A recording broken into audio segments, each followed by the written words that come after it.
Bien chers internautes, je vous salue dans le précieux nom du Seigneur Jésus-Christ. C'est bel et bien l'émission Réma sur la RDC. Réma sur la RDC, c'est un magazine qui véhicule des messages évangéliques et prophétiques sur la nation congolaise. Bien chers internautes, nous aurons comme thème toujours le thème central qui est l'avènement messianique. Dans cette émission du lundi 4 mars 2024, nous aurons comme sous-thème, bien chers internautes, le fer et l'argile. Le fer et l'argile. Aujourd'hui, nous allons développer l'aspect mondial de ce sous-thème, le fer et l'argile. Voyez-vous, dans cette émission, nous aurons un peu à développer ce sous-thème, le fer et l'argile, toujours par rapport à notre thème central qui n'est rien d'autre que le 4e Joseph, l'avènement messianique. Avec la complicité de ma réalisatrice, la sœur Aïcha Milolo Saïdi, suivant un peu ce passage biblique.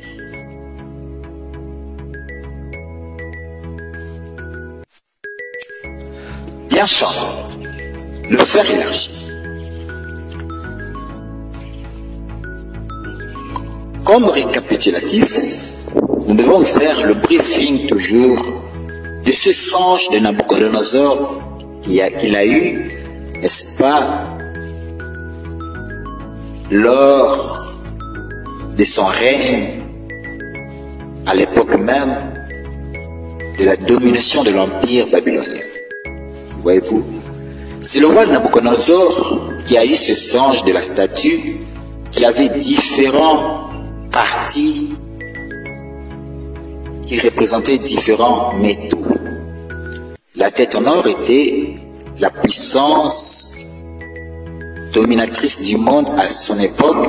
L'époque où Babylone n'était rien d'autre que le roi Nabucodonosor et après ses successeurs, ils ont eu à dominer le monde. L'empire babylonien était le premier empire, il représentait la tête en or.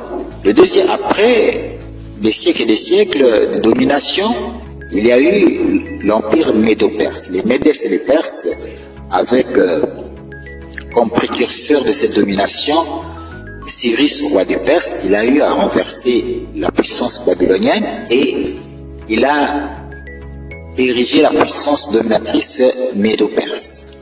Ils ont eu à dominer le monde pendant des siècles et après, l'empire médo-perse a représenté la partie d'argent.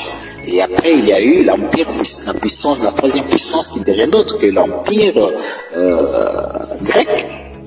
Avec comme précurseur Alexandre le Grand, ils ont eu à renverser la puissance médo-perse et ils ont dominé le monde à leur époque, l'empire grec. Voyez-vous, et ça représentait la partie des reins. Et après, il y a eu, après des siècles de domination, il y a eu l'apogée de l'empire grec et il y a eu maintenant l'empire romain avec Pilate, avec Néron, Jules César. Ils ont eu à donner le monde à leur époque et c'était l'époque où naquit notre Seigneur Jésus-Christ quand l'empire romain dirigeait, gouvernait, dominait le monde. Voyez-vous, et l'empire romain représentait la partie de fer. Et après, il y a eu l'éclatement de l'Empire romain, il y a eu des petits États, des nations, des royaumes, des monarchies qui ont naquis lors de l'éclatement de l'Empire romain. Et c'est l'époque actuelle qui est l'époque de l'ONU, l'époque de la puissance occidentale qui domine le monde, les États-Unis, le Royaume-Uni, la France, la Suède, tout cet agglomérat de la puissance occidentale, c'est eux qui dominent actuellement le monde, sous l'égide de l'ONU, c'est eux qui dirigent l'ONU. Et nous sommes à cette époque maintenant, et c'est l'époque actuelle, la partie de fer et d'argile. Voyez-vous? Et la fois passée, nous avons eu à vous expliquer par rapport à notre nation, la RDC, les différents métaux de cette statue représentait la tête en or représentait le premier pouvoir, le pouvoir de Kasavubu. Et le deuxième métaux, c'était le pouvoir de Mobutu, qui représentait la partie d'argent. Le troisième métaux, la partie des reins, représentait le pouvoir de Mzee Kabila. Et la quatrième partie, le fer, représentait le pouvoir du Raïs de Joseph Kabila Kabange. Et nous sommes dans la cinquième partie, qui est la partie de fer et d'argile, l'époque actuelle, le pouvoir de Félix Antoine Tshisekedi Tshilombo, autrement dit Fachi. Et dans cette cinquième partie, c'est ce moment, c'est ce pouvoir qui doit manifester. C'est dans cette partie, ce temps actuel que doit se manifester la pierre qui était sortie de la montagne sur le secours de Kémin et qui vient briser la partie de fer et d'argile. Voyez-vous? Et c'est l'avènement messianique, la manifestation de notre Seigneur Jésus-Christ. Aujourd'hui, nous n'allons pas aborder l'aspect national de notre nation, puisque nous avons expliqué la fois passée, mais aujourd'hui, nous allons beaucoup plus développer l'aspect mondial. Voyez-vous, le fer et l'argile qui représentent l'époque actuelle. La pierre, c'est la manifestation de notre Seigneur Jésus qui doit venir briser cette partie de fer et d'argile qui représente les puissances actuelles. Voyez-vous? Et justement, c'est la Fédération de Russie qui est utilisée pour briser la partie de fer, et notre nation, la RDC, est utilisée par notre Seigneur Jésus-Christ pour renverser, briser la partie d'argile. Puisque nous allons vous expliquer les deux aspects, fer et argile, qu'est-ce que ça représente. Le fer représente le pouvoir charnel, le pouvoir séculier qui dirige ce monde, et la partie d'argile représente le pouvoir spirituel, le pouvoir religieux qui gouverne le monde. Et notre nation, la RDC, est destinée à briser la partie spirituelle, la partie d'argile. La RDC est destinée à briser la partie d'argile, la partie spirituelle qui domine le monde.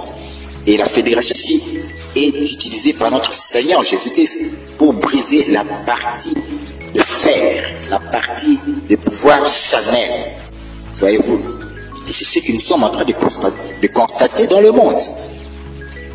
La guerre en Ukraine et l'OTAN qui soutient l'Ukraine et la Fédération de Russie qui se lève, et il est en train de manifester, n'est-ce pas?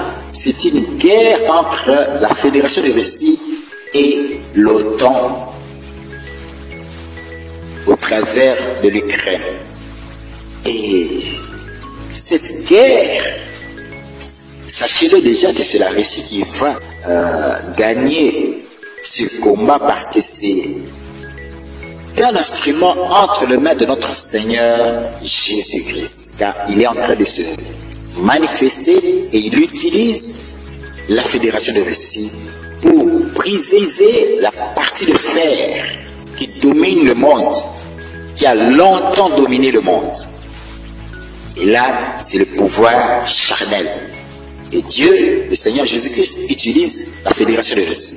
Et dans notre nation, qui doit briser la partie d'argile, qui représente le pouvoir spirituel, et Dieu doit utiliser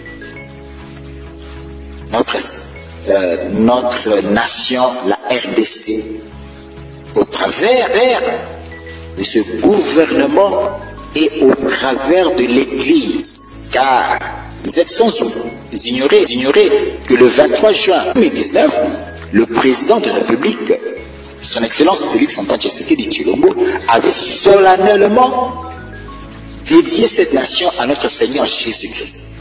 Donc spirituellement, le Seigneur Jésus-Christ qui dirige la RDC. Et le Seigneur Jésus-Christ, il est la tête de l'Église, voyez-vous.